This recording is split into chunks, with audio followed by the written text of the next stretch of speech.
You got people like this around you. Country's full of them now. People walking around all day long, every minute of the day, worried about everything. Worried about the air, worried about the water, worried about the soil. Worried about insecticides, pesticides, food additives, carcinogens.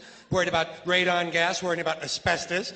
Worried about saving endangered species. Let me tell you about endangered species, all right?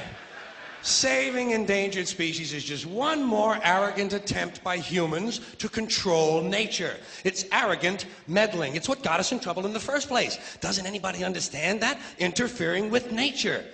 Over 90%, way over 90% of all the species that have ever lived on this planet, are gone. They're extinct. We didn't kill them all. They just disappeared. That's what nature does. They disappear these days at the rate of 25 a day. And I mean regardless of our behavior. Irrespective of how we act on this planet, 25 species that were here today will be gone tomorrow. Let them go gracefully. Leave nature alone. Haven't we done enough? We're so self-important. So self-important. Everybody's going to save something now. Save the trees, save the bees, save the whales, save those snails. And the greatest arrogance of all, save the planet. What? Are these fucking people kidding me? Save the planet? We don't even know how to take care of ourselves yet. We haven't learned how to care for one another. We're gonna save the fucking planet? I'm getting tired of that shit. Tired of that shit. Tired. I'm tired of fucking Earth Day. I'm tired of these self-righteous environmentalists, these white bourgeois liberals who think the only thing wrong with this country is there aren't enough bicycle paths. People trying to make the world safe for their Volvos. Besides, environmentalists don't give a shit about the planet. They don't care about the planet. Not in the abstract, they don't. Not in the abstract, they don't. You know what they're interested in? A clean place to live. Their own habitat. They're worried that someday in the future they might be personally inconvenienced. Narrow, unenlightened self-interest doesn't impress me. Besides, there is nothing wrong with the planet. Nothing wrong with the planet. The planet is fine. The people are fucked. Difference. Difference. The planet is fine.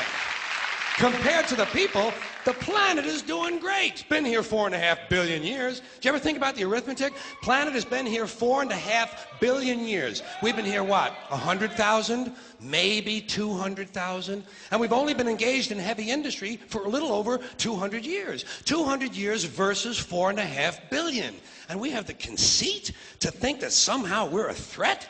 That somehow we're going to put in jeopardy this beautiful little blue-green ball that's just a-floating around the sun? The planet has been through a lot worse than us. Been through all kinds of things worse than us. Been through earthquakes, volcanoes, plate tectonics, continental drift, solar flares, sunspots, magnetic storms, the magnetic reversal of the poles, hundreds of thousands of years of bombardment by comets and asteroids and meteors, worldwide floods, tidal waves, worldwide fires, erosion, cosmic rays, recurring ice ages, and we think some plastic bags and some aluminum cans are going to make a difference? The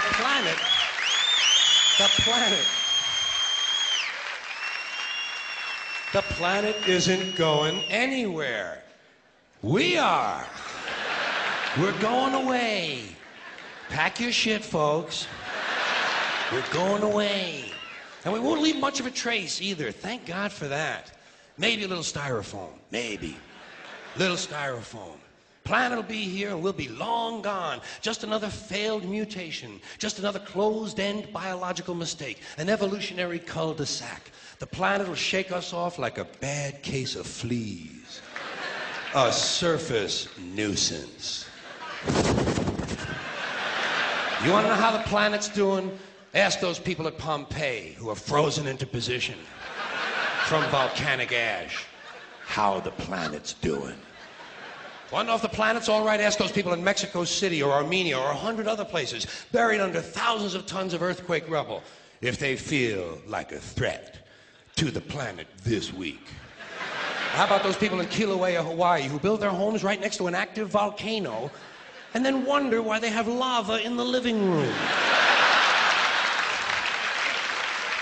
The planet will be here for a long, long, long time after we're gone, and it will heal itself, it will cleanse itself, because that's what it does. It's a self-correcting system. The air and the water will recover, the earth will be renewed, and if it's true that plastic is not degradable, well, the planet will simply incorporate plastic into a new paradigm, the earth plus plastic.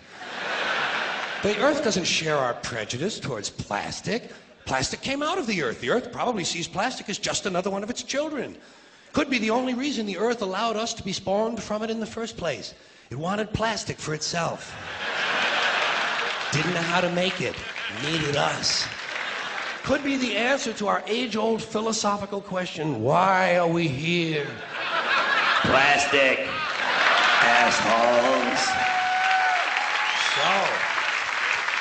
So, the plastic is here, our job is done, we can be phased out now, and I think that's really started already, don't you? I mean, to be fair, the planet probably sees us as a mild threat, something to be dealt with, and I'm sure the planet will defend itself in the manner of a large organism, like a beehive or an ant colony can muster a defense. I'm sure the planet will think of something. What would you do if you were the planet trying to defend against this pesky, troublesome species? Let's see, what might... viruses. Viruses might be good. They seem vulnerable to viruses. And viruses are tricky, always mutating and forming new strains whenever a vaccine is developed. Perhaps this first virus could be one that compromises the immune system of these creatures. Perhaps a human immunodeficiency virus, making them vulnerable to all sorts of other diseases and infections that might come along. And maybe it could be spread sexually, making them a little reluctant to engage in the act of reproduction. Well, that's a poetic note. And it's a start. And I can dream, can't I? See, I don't worry about the little things. Bees, trees, whales, snails. I think we're part of a greater wisdom than we will ever understand. A higher order. Call it what you want. You know what I call it? The big electron. The big electron. Whoa. Whoa. Whoa.